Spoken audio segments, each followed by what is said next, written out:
Hello there, and welcome to Virtual CONjuration.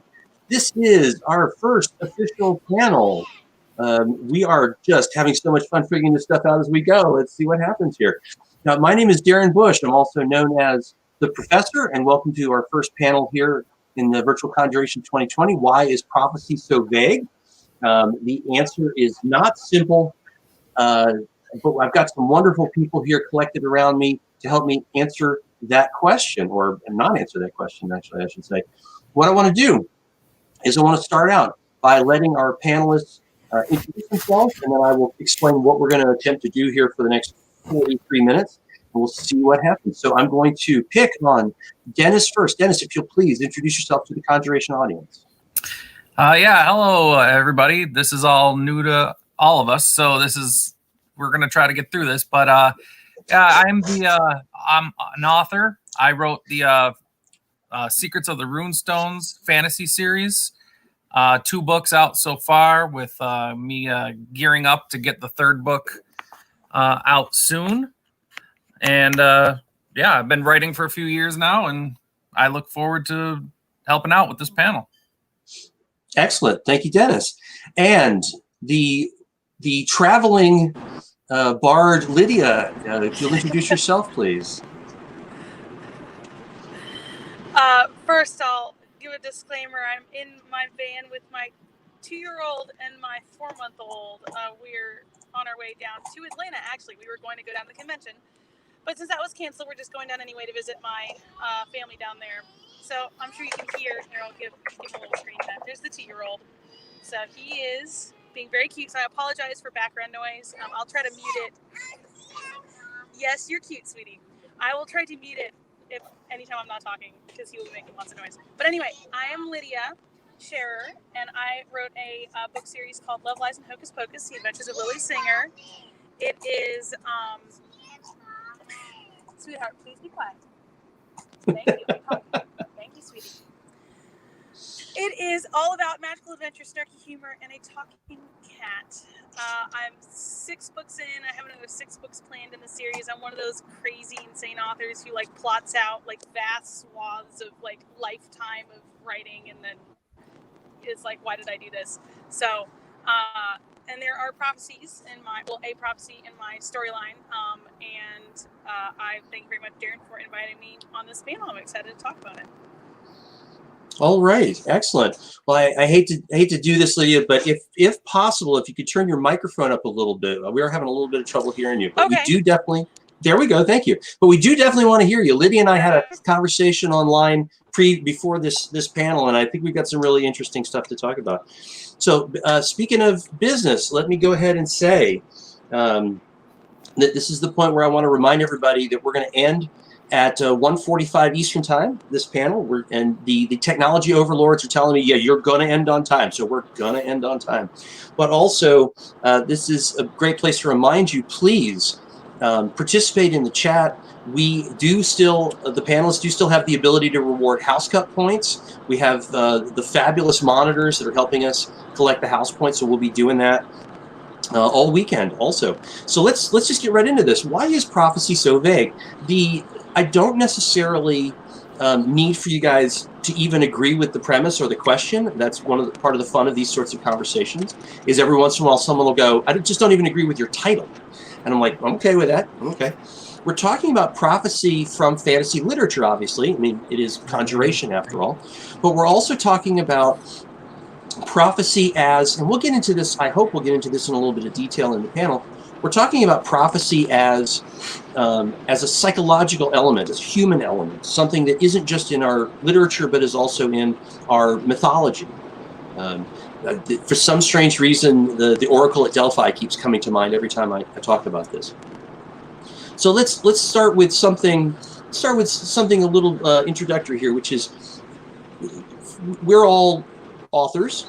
Have you written prophecy into your own fiction? I think I'm gonna pick on Lydia first on this one. Yeah, Lydia, go ahead. Okay. Can you all hear me any better now? Yeah, absolutely. Okay, because I've got the phone all the way up. So yes,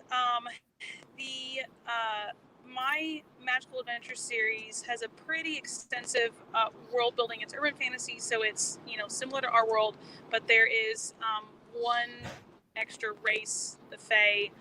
They're very elemental-esque, not really the, you know, Fae almost like they're humans type of storyline. They're basically the elementals that run nature and keep nature going. But the Fae have a prophecy. Nature is out of balance. The world is broken, corrupted. Humans just take that for granted because we don't know what's going on. But the Fae have a prophecy that, you know, someone will come and restore balance and fix, you know, right the wrongs and all that stuff.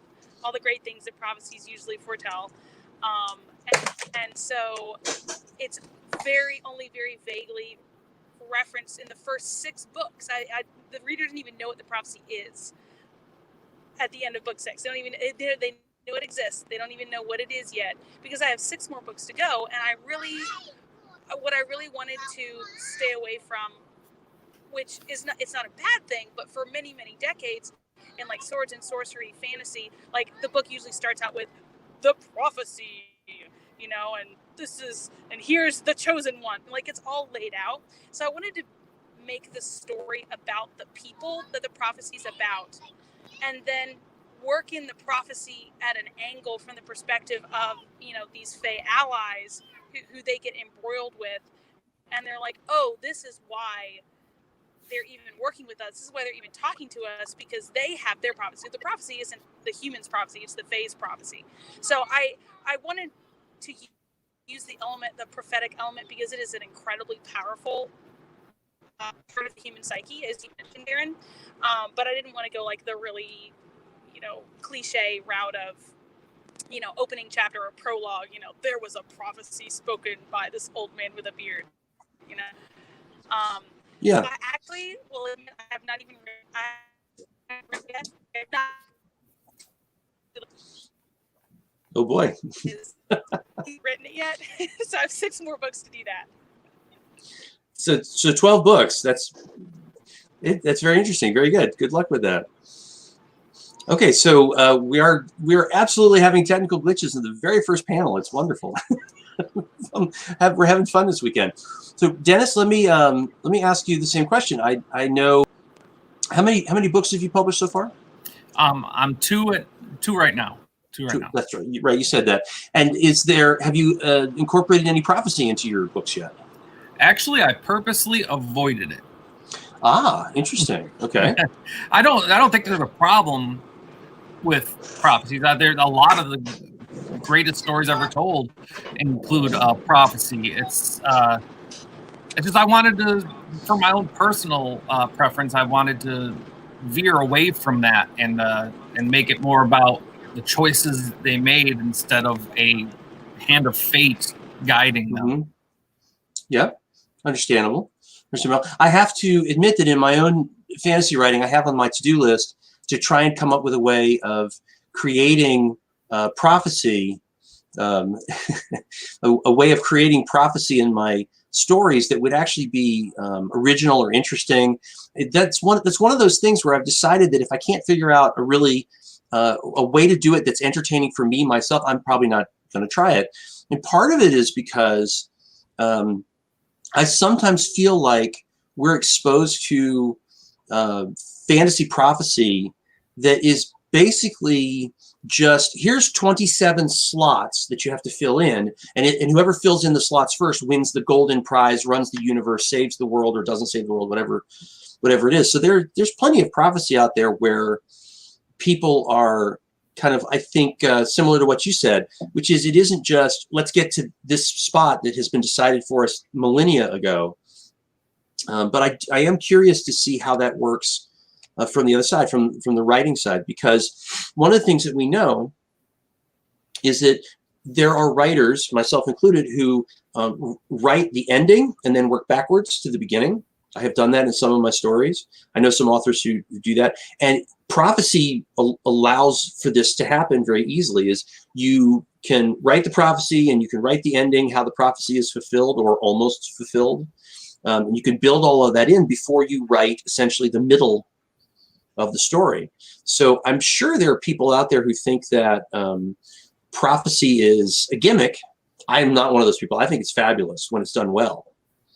But as you say, I do appreciate that you are avoiding it because of the, not necessarily criticisms of it, but just I think part of it is that it's a little bit overdone. It can be overdone.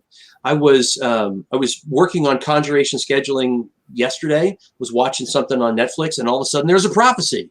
And I went, oh, okay. I'll add that to the list. Lydia, how about you? Are you back with us? How do you feel about? Yeah. You mentioned the prologue. There is this prophecy. Can you think of an example where that wasn't like being hit over the head with a hammer? Well, so if you remember, like in Harry Potter, and you know, obviously we're all about Harry Potter around here, but the beginning of the book, I'm just reviewing the Harry Potter books in my head. Yeah, it's not till book 5 that you even find out that a prophecy exists, and that I think is a prophecy done well in terms of fiction. Obviously, in real life, if everybody doesn't know the prophecy, then what's the point of the prophecy? You know, like the oracle, you know, at Delphi and all these people. And of course, prophecies can be about a very specific person, very specific place, or they can be very broad. So in the case of Harry Potter, the prophecy was about two people, obviously, the Dark Lord and the person who would be opposing him. And so it wouldn't make sense that everybody would know it. And so it's like, you know, trying to write a book where you tell the reader in the prologue what the prophecy is, but the prophecy is about something very specific. That just feels badly managed. It's not very subtle. And so I think that there are definitely some books where the prophecy being right out at the front is well done.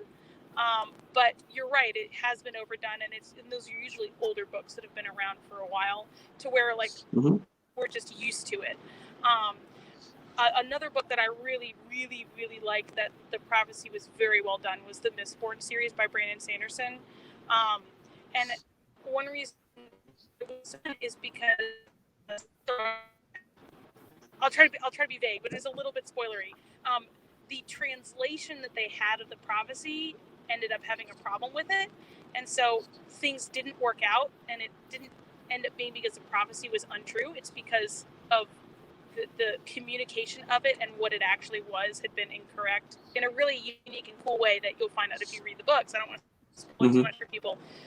Right. But in the end, when, you know, there's the climax and everything is revealed, the person that actually was fulfilling it fit everything so perfectly. You're like, oh man, duh, why didn't I see that before? And that's when a prophecy is really well done. You know, when foreshadowing is really well done. So I think whether or not you use prophecy has a lot to do with your own personal philosophy, how stories affect you and your psyche.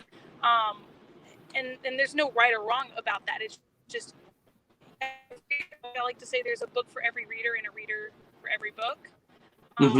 Everybody's unique, and so the people who enjoy reading prophecy are going to enjoy the book. Okay. Well, Lydia, I'm gonna ask. Oh, we're losing you a little bit there.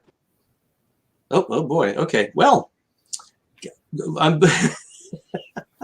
I have no comment. Dennis, what about you? What would be an example of a prophecy from literature that you would state is maybe a little too heavy-handed or a little too much?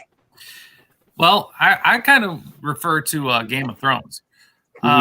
We have the prophecy of, I can't remember what they called it, where he sticks the sword, whatever. At the end of the day, did that prophecy even matter? Like, if that prophecy never existed in Game of Thrones story, would anything have changed? Probably not. You know, and I think a lot of times people throw in prophecy in their stories to throw people off, but that can take focus away. Like what Lydia was saying, having the prophecy not even show up until the 6th book, that's great because we already have a connection to the characters. We already have an understanding of who they are, what their goals are, what they're doing, and it's not taking away. We're not trying to look at these characters saying, "Oh, well, maybe this person is a prophecy, maybe this person is a prophecy," or whatever. I like that idea to where you can make, there's a prophecy, and you can use it to throw people off, or however you want to do it, but as long as it doesn't take away from the goals and the overarching story. Right. I thought that, and of course, this is one of those that Lydia mentioned where they go with the prophecy is the very first thing. The Belgariad by David and Lee Eddings is one of my favorite fantasy series of all time. I love it. I have no problems with its problems. The whole point of the whole story is that there is this 20,000 year old prophecy that slowly sneaks into the mythology, the religion, and the culture of this world that the Eddings have created. And what happens is that there is actually a point in the story where once our heroes are familiar with what's really going on, once they hear about the actual prophecy, which we're very familiar with at this point, and every once in a while, our hero, who is kind of an innocent in this story, will be introduced. They'll be introduced to someone, and they're sitting there going, "Oh, okay, so he's that guy in the prophecy." So there's this great framework for being able to kind of have the prophecy be the whole point of everything in the story, not just in the universe. But I actually think that they do a great job of having you know exactly what's supposed to happen. Well, maybe not exactly, but you know exactly how many people are supposed to happen and what their roles are and what they're supposed to do. They have all this information laid out ahead of time, but yet it's still an incredibly exciting story. The Eddingses are great at dialogue. They're great at character. It's a 10-book series, so there's a lot of depth to this universe. They've created an amazing mythology. So it is definitely worth the read, even though you are told ahead of time that you know how it's going to end, because it doesn't end the way you're told it's going to end. They do the switcheroo often enough and in interesting ways that you go, "Oh, that's what that actually meant." Right? That's what the prophecy really actually was setting them up for, not this other thing that they've been talking about for 500 pages. They do that really well. Well, there are, go ahead, Lydia. Well, I was just going to give an example from some historical prophecies. When we read books as the reader, we're kind of living history, and the 2 to 8 hours or however long it takes you to read that book. But we get to read potentially weeks, months, even years in a couple hours. And so to us, it's a little bit, it's a little less impactful. We're like, oh, switcheroo. Oh, I got it wrong. No big deal. When you think about it, for instance, in Abrahamic, the scriptures in the Old Testament, there's all these prophecies about the Messiah. And then over the years, there were all these zealots and all these prophets that came and went throughout Israel, where people were like, oh, is this the prophesied one? And some who actually started revolts against Rome, and were later, thrown down or executed by, the Romans or whatever. And so, and then, according to the New Testament, there's the fulfillment of prophecy or whatever. And so people can finally see it. But during all those hundreds of years, like, they didn't know, oh, is this guy, the one? Is this guy the one? And some people thought he was and wasn't. And so it really does reflect, even if it feels contrived to some people who maybe aren't a fan of prophecy, it really does reflect reality. We just don't have anything like that in our current modern day culture to compare it to. We don't understand the feeling of, growing up hearing this prophecy and then seeing someone arise and be like, wait, is this the guy? But they thought this was the guy 500 years ago. Maybe this one's not really the one this time. So I just think that's an interesting thing to keep in mind in terms of historical prophecies throughout history and throughout cultures. That, you never know, except in books we know because, we wrote them. So. Well, yeah, it's very easy to go through all of Nostradamus's quatrains now because we have them all in one binding. So it's easy to read his, 500 or something quatrains he wrote, and to go, wow, 17 of these worked out correctly. And it's like, What about the other 400 and something that we have no idea what they actually mean? It is the perspective of hindsight really does mess with how we view ancient prophecy and how we view historical and mythological prophecy. So we have to be careful criticizing people who had hundreds of years of this story that they think played out a certain way. So, I mean, like one of my favorite parts about the mythological prophecies is it seems like it's a human thing that we like the story of the flood and the story of the end of the earth. I mean, almost every culture has some sort of explanation of how the earth came into being, and that goes with the prophecy of how the earth will end. So there's something important going on in our psyche. We all understand that birth and death are very important topics to people, to all people, but it also seems that birth and death on a global scale, on a huge scale, is part of that.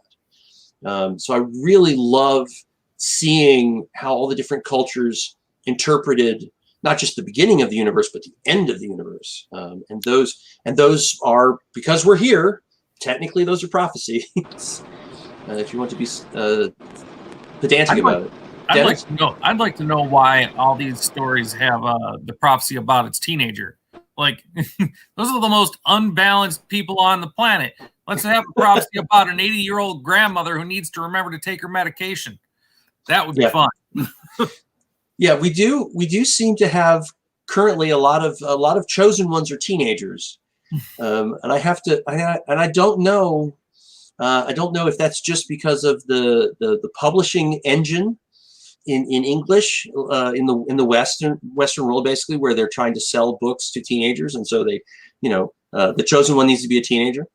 That's I don't know all of my mythologies and prophecies well enough to say, but I would imagine that there are plenty where there were teenagers way back when. I'm sure there's. I know for a fact there's some North American Indian legends and prophecies that the hero was either a child or a teenager. I think that the Buddha started out at like the age of 7 or 8, if I remember correctly. That the Buddha started out really young with having all of this amazing information and knowledge and wisdom and everything to go with the person who was still a child.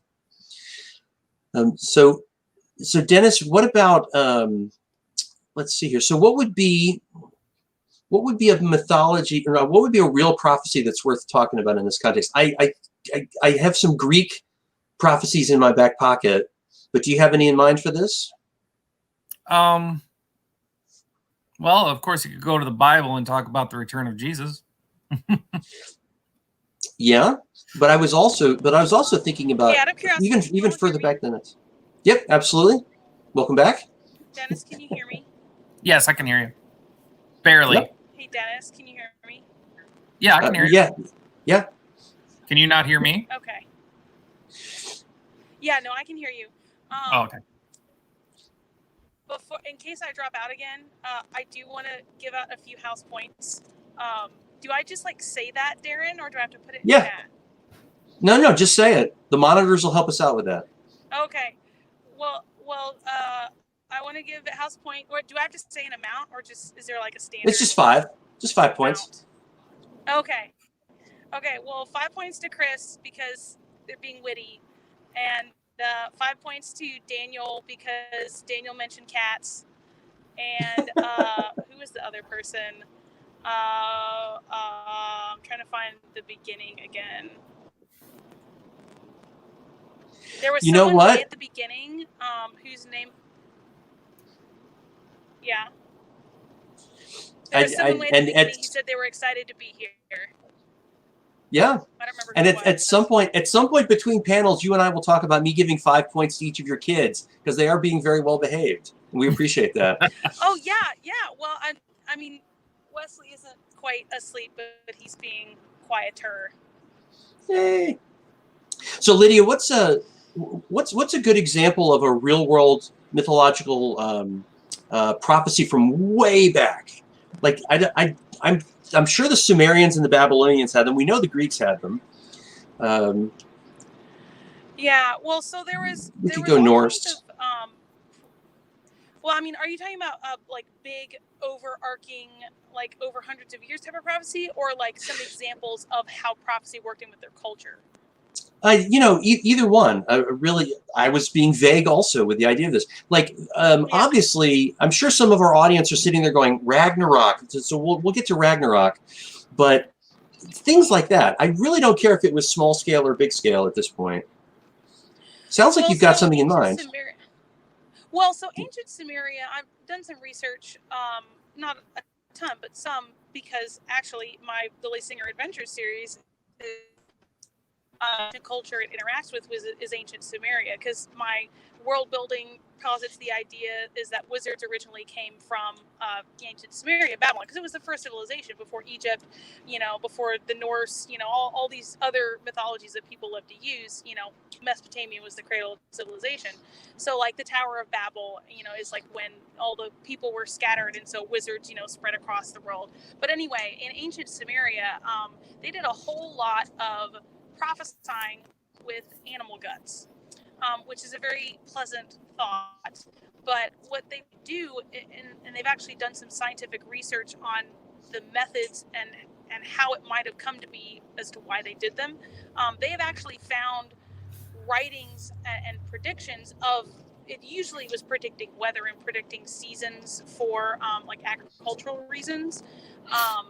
They have found that people could actually tell by the things in an animal's gut and the health of the animal's internal organs and what it looked like. They could somewhat, not super accurately, but somewhat predict future seasons based on that animal, because the animals are more connected with nature and how well the plants are growing and what plants are growing and how much water there has been in the latest rainfall, etc.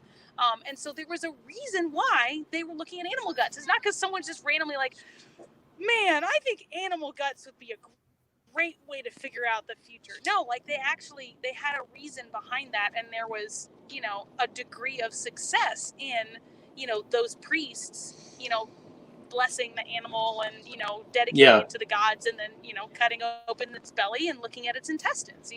There was an actual science to it. So I found that very interesting.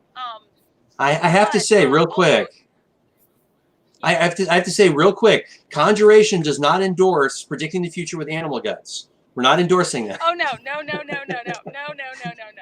Absolutely not. But in terms of overarching prophecies. Mm-hmm. So sorry, I don't want to cut you off, Darin. No, that's all right. That's all right. I want to give Dennis a chance to chime in here. So Dennis, we were talking earlier about real world examples of prophecy. Are there any that come to your mind? Do you have any favorites or? Let's see. I remember the Y2K prophecy. Okay, no, that totally counts. Lydia was saying earlier we don't have any real world examples, but I totally, and I'm a computer guy and I forgot about Y2K. So do you want to explain to everybody, do you want to explain to the youngsters what the Y2K prophecy was? Yeah, back in 1999, someone thought that as soon as the computers all went to the year 2000, that all the computer systems would crash because they were only designed to go up to 1,999.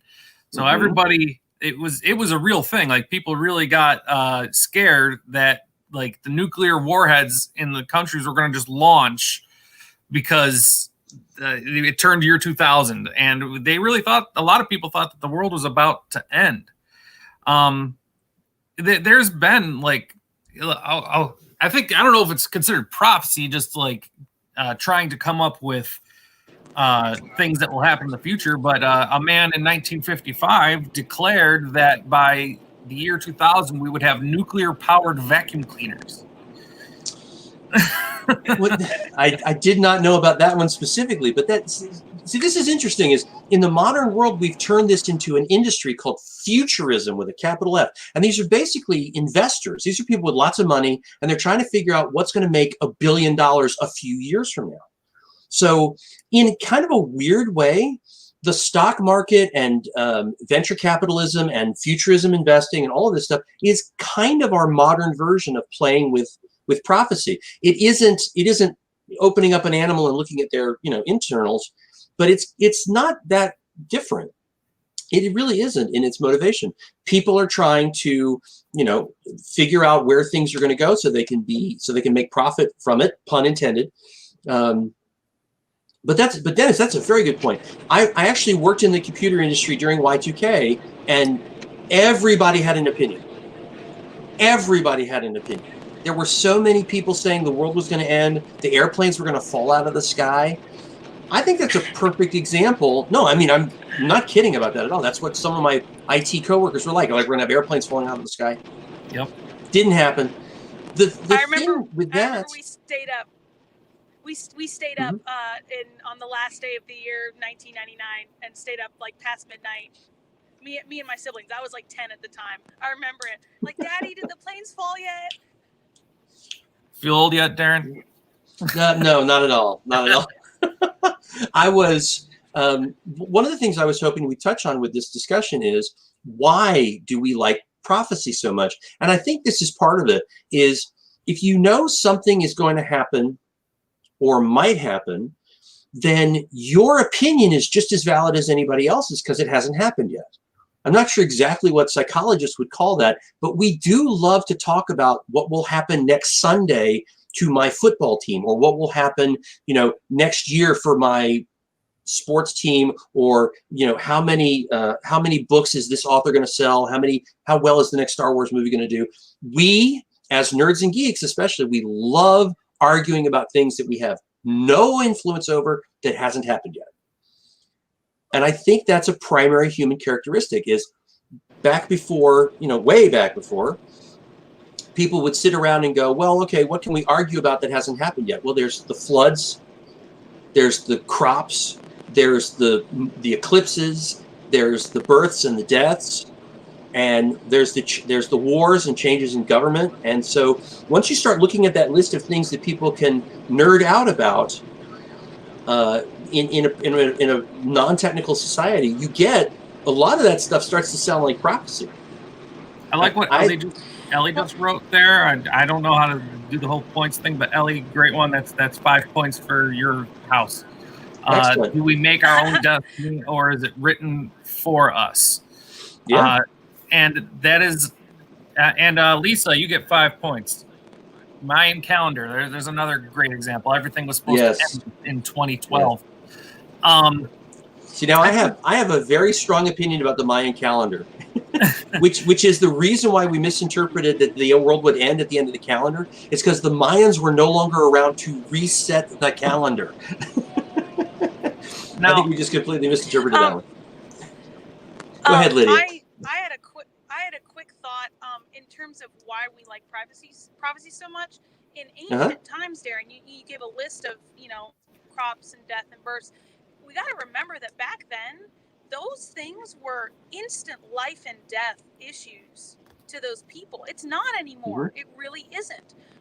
Infant mortality rate, like thousands of years ago, like maybe 1 in 5 of your kids would live to adulthood, maybe, if you were lucky. And like if the crops didn't do well, whole villages could be wiped out. And so, I think they took prophecies way more seriously back then, because it was life and death for them. And I think that we as a species, we're such an inquisitive and creative, the human race as a whole, that it's just not in our nature to sit back and just take whatever comes. It's in our nature to try and find out what is the future, what's going to happen, how do we prepare for it, how can we take advantage of that. So I think it's just a part of who we are as human beings, as opposed to different species of animals who they operate on instinct that's kind of cyclical. Every season they do the same things, and more or less they can also tell like when bad weather's coming and stuff like that, but in general they don't look to the future the way humankind does. So and Ellie made a really good point as well. We've got the spiritual element and the afterlife element. As human beings, we want to know what will happen, when it will happen, how it will affect me, and how I should prepare for it, not just in a physical sense but in a spiritual sense. And so I think that's another big reason why prophecies are, resonate so much, is because we're looking for assurance. We're looking for, a savior or a promise of goodness at the end. And so, people, I think, especially in ancient times, people took comfort in prophecies. I think. And then sometimes we're screwed over by them. So, Yeah, sometimes. Go ahead, Dennis. I think prophecies are a lot of times used to control people, because prophecies give you, one, an excuse, or two, hope. It's both sides of the coin. Like you either hope I can do this because the world's going to end. It doesn't matter. I can steal this because the world's going to end. Prophecy told us. Or everything's going to get better. So I'm going to keep pushing forward. I'm going to keep being strong. I'm going to keep doing what I need to do because the prophecy tells us that everything's going to be better. So it's two sides of the same coin. Okay. Well, guys, we've only got a few minutes left before we need to start paying the bills, as it were. So what I want to do is I want to ask, and I'm going to pick on Dennis again. I want you to, is there an example of a prophecy from literature, either movies or books or whatever, that you like, that you would like to recommend to people? Anything come to mind? Not off the top of my head. I'd have to think of it. I'm sorry. Okay, no, that's quite all right. It's quite all right. Lydia, what about you? Any suggestions for good examples? Oh, okay. Well, there she goes. Sorry, no. Sorry, I had to take my headphones out and plug my phone in because it's about to die. So I apologize if I'm suddenly have a lot of background noise. I'm sorry, Darin. Could you repeat the question? So yeah. Any good examples of prophecies? Any good examples of prophecies from literature or television or movies? Okay. Well, we won't talk about Harry Potter because everybody knows about that. Mistborn, that I talked about earlier, is a really good example. Anybody who likes prophetic storylines should really check out Mistborn. And then I'm trying to think of another good example. Well, so Narnia comes to mind. I'm a huge fan of C.S. Lewis. He does just an excellent job of writing very deep and what's the word I'm looking for? Deep and thoughtful stories that are also very appropriate and engaging with a younger audience. So Narnia is very enjoyable both for small and adults. And there's a prophecy in it about, Aslan and the stone table. And, the witch, the Ice Queen, I'm sorry, names aren't coming to me right now. No. Yeah. I can still claim pregnant brain because I have a 4-month-old. But, the Wicked Witch or whatever, she totally misinterpreted that prophecy and thought that it meant that if she killed Aslan, then she won, basically. And of course, it turned out that the very killing of Aslan was what made the prophecy come true and defeat the witch. But I just remember as a child, when I first read those books, like how powerful and it was. I think that was one of the first times I came across a really, well-written prophecy in literature. So, that one stands out to me just because of my childhood reading. Yeah, I think that Narnia. Matrix. The Matrix. There's a really cool prophecy in the Matrix movie. Yeah, there is, absolutely. The Matrix is very prophecy. The Matrix is actually an excellent example of not just a prophecy, but a manufactured prophecy. A manipulative, as Dennis was saying, it is very manipulative and manufactured and repeated according to somewhere at the end of the trilogy.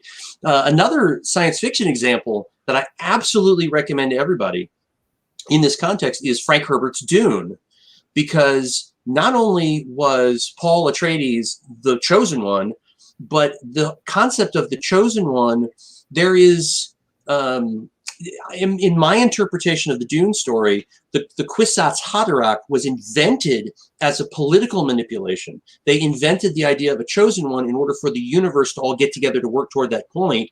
And the Bene Gesserit were manipulating everybody by seeding these mythological little bits and pieces on all these planets.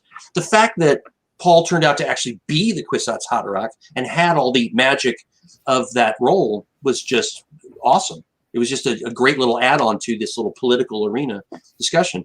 I want to also point out that that Harry Potter has multiple prophecies, and I'm not talking about thousands of glass balls in the Ministry of Magic basement, but Harry himself was the recipient of 2 big prophecies, not just the Chosen One, but also the Deathly Hallows. I had originally thought we could do a whole panel on the Deathly Hallows as a prophecy. I would love to do that in a later CONjuration show. Okay, so before we get out of here, yes, Dennis, yes. What? Okay, so Lydia's Hallows. excited about that one. Deathly Okay, Hallows, yes. all right. So Dennis, before we run out of time here, any parting shots? Anything you want to add? Just can I just say that I'm going to be around all weekend, and if anyone would like to talk more about this subject or any others or at all, I'll be here. Real friendly. I love to talk to people, so yeah, feel free to contact me for whatever you'd like. Okay, excellent. Lydia, what about you? Any parting shots? Well, I'm going to be on one more panel later today, but I won't be able to attend any other Saturday, Sunday for family reasons. But thank you all so much for coming to this panel. It was great to do this, to be back, sort of. And one person in the beginning of the chat mentioned that everybody who came to this panel should get some house points because it's the first panel of the convention, and I kind of agree. So, I mean, if that's not too much work for the moderators, I think, they all put some effort for it to be here on time. So I think first panel of the convention is a good reason to give people house points. And the other thing is I'm not going to be here the rest of the weekend, Saturday and Sunday, but I have all my books and Snarky Cat pins available on the online store. Darin, how do people get to that? The online CONjuration store with vendors and stuff? It's on Eventney. Yeah, we cover that in opening ceremonies. It's on Eventney. There we go. Thank you. Okay. Thank you, my secret technician behind the curtain. So yes, absolutely. Angela made sure everybody knows how to find the vendors, shops, and everything. And also, one of the other things I wanted to do was, Lydia, where can folks find you on the social medias, on the interwebs? I am the only Lydia Sherrer writer out there. If you look at how my last name is spelled, it's weird and not the way Sherrer is usually spelled. So I'm the only one out there. So literally on every, it's all Lydia Sherrer. So Facebook, I don't use Twitter much anymore because it's kind of toxic, but Instagram, YouTube, if they just look Lydia Sherrer, I'm the only one there. So you should be able to find me pretty easily. Excellent. Dennis, what about you? Where can folks find you after the convention on the interwebs? Either I just look up Dennis Medbury or DP Medbury. That's Delta Papa for using the phonetic alphabet.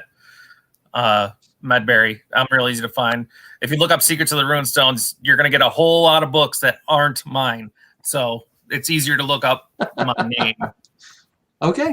And also, for those of you who are interested in my science fiction and fantasy short stories, I've got an author's page, Darin M. Bush, on the Amazon Kindle site there. So, guys, we are real close to being out of time. I want to say that thank you to everybody who attended the panel. This is the first panel. We're still figuring things out, and we really appreciate your patience and everything. I want to say thank you to Lydia and Dennis for showing up and kicking us off. And I'm looking at the clock going, they're going to cut me off. So we're going to say goodbye. Thank you, Virtual CONjuration, for hanging out with us. Bye-bye.